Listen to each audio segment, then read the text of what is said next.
S and P block, बिल्कुल सही। तो एस ब्लॉक और पी ब्लॉक के जो एलिमेंट्स होते हैं, these elements are called representative elements, ठीक है। और ट्रांजिशन एलिमेंट में कौन से दो ब्लॉक के आते हैं? Yes, well done, D block and F block elements, ठीक है। तो हमारा जो चैप्टर नंबर 2 होगा ना, वो होगा ट्रांजिशन एलिमेंट्स के ऊपर। जो हम चैप्टर नंबर 1 पढ़ने वाले हैं, एस और पी ब्लॉक एलिमेंट्स, असल में हम इसके अंदर हम लोग जो है वो रिप्रेजेंटेटिव एलिमेंट्स को ही पढ़ने वाले हैं, रिप्रेजेंटेटिव एलिमेंट्स। तो इस चैप्टर का नाम ये भी हो सकता था, रिप्रेजेंटेटिव एलिमेंट्स, क्योंकि एस और पी ब्लॉक एलिमेंट उसे ही कहते हैं। अच्छा, इन्हें क्यों कहा जाता है S block, P block, D block, F block? क्या देखते हुए इस नाम को रखा गया? यस यस, बिल्कुल राइट, यू आर राइट। तो the valence electron enters in S orbital then it is called S block elements, ठीक है, बिल्कुल सही। तो एस ब्लॉक एलिमेंट्स किसे कहा जाएगा? तो एस ब्लॉक एलिमेंट्स, एलिमेंट्स हर तरह के हैं। एस ब्लॉक एलिमेंट्स भी हमारे पास हैं इस तरह से, we have P block elements, we have D block elements, we have F block elements. तो अब ये किसे कहा जाता है? जैसे बिल्कुल आप लोगों ने सही डेफिनेशन बताई है मुझे इस वक्त, ठीक है। एस ब्लॉक एलिमेंट्स उनको कहेंगे जिसमें valence electron, valence electron means last electron, last shell का electron, valence electron enters in S orbital. ये एस सब शेल कह सकते हैं, एस ऑर्बिटल कह सकते हैं, एक ही बात है। अगर valence electron, last electron S orbital में एंटर कर रहे हैं तो फिर that is S block elements. और यहाँ पर valence electron enters in P orbital, P orbital actually. और डी ब्लॉक में वैलेंस इलेक्ट्रॉन एंटर्स इन डी ऑर्बिटल, ठीक है। और एफ ब्लॉक में क्या होगा? Valence electron enters in F orbital, yes right. जब हम इनकी इलेक्ट्रॉनिक कन्फिग्रेशन करेंगे तो हमें यही चीज़ देखने में हमें मिलेगी, ठीक है। ये सारे एस पे ख़त्म हो रहे हैं, ये सारे पी पे, ये सारे डी पे, और ये सारे एफ पे ख़त्म हो रहे हैं। दैट्स वाई इनको ब्लॉक्स अलग अलग बना दिए गए। That's why our modern periodic table is based upon electronic configuration. तो इलेक्ट्रॉनिक कन्फिग्रेशन पर बेस करता है ये पूरा का पूरा। अच्छा, जब हम इस एस ब्लॉक एलिमेंट की बात करते हैं तो इसमें हमारे पास कौन कौन से ग्रुप्स हमारे पास आ जाते हैं पता है? Yes, well done, group 1A आ जाता है, और हमारे पास इसके अंदर आ जाता है ग्रुप 2A, राइट। और पी ब्लॉक में क्या आ जाते हैं? 3A to 8. Yes, good. 3A से लेकर 8A तक हमारे पास जो है वो आ जाते हैं हमारे पास, like group like p block elements के अंदर। और डी ब्लॉक के अंदर क्या आते हैं? 1B यस, 1B से लेकर yes 8B except lanthanide and actinide. चूँकि एफ ब्लॉक एलिमेंट्स में हमारे पास जो है ना वो आ जाते हैं, they are lanthanide and actinide series, ठीक है। तो लेंथेनाइड और एक्टिनाइड सीरीज यहाँ पर हमारे पास आते हैं। तो ये तो हम आगे जाकर बात करेंगे जब चैप्टर 2 डिस्कस करेंगे। तो ट्रांजिशन एलिमेंट्स हमारा भी का टॉपिक है ही नहीं है, चैप्टर 2 का टॉपिक है, ठीक है। तो चैप्टर 1 में हम लोग पढ़ते हैं हमारे पास सिर्फ रिप्रेजेंटेटिव एलिमेंट्स को, ठीक है।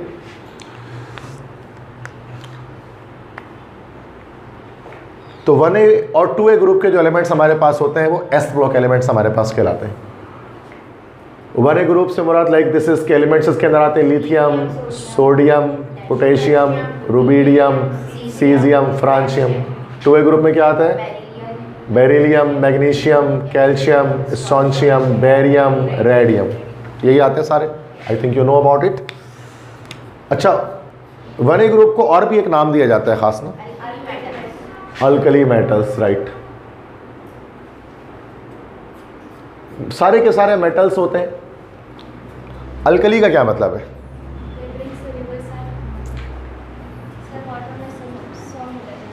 वो नहीं, मतलब आपके कहने का मतलब जो चीज़ें वाटर में डिजॉल्व हो जाती है उन्हें अल्कली कहा जाता है? नो नो,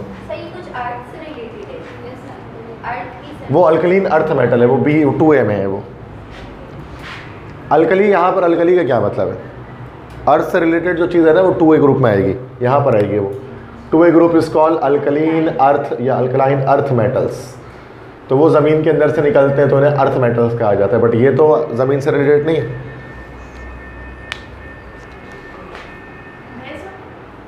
अल्कली का मतलब होता है like this is base formers, base formers, base बनाने वाले। तो जब इनको वाटर में डिज़ोल्व किया जाता है तो फिर ये बेस की फॉर्मेशन करते हैं। जैसे सोडियम को वाटर में डिज़ोल्व करेंगे तो सोडियम हाइड्रोक्साइड एक बेस की फॉर्मेशन होगी। तो अल्कली असल में बेस के लिए अरबिक वर्ड है। बेस को, हाइड्रोक्साइड्स को अरबी ज़बान में हम लोग अल्कली कहते हैं। तो अल जब भी आता है तो आपको पता है कि वो अरबी ज़बान का लफ्ज़ हो जाता है। अल्कली, अल्कोहल, एल्गोरिथम, अलजेब्रा, ठीक है।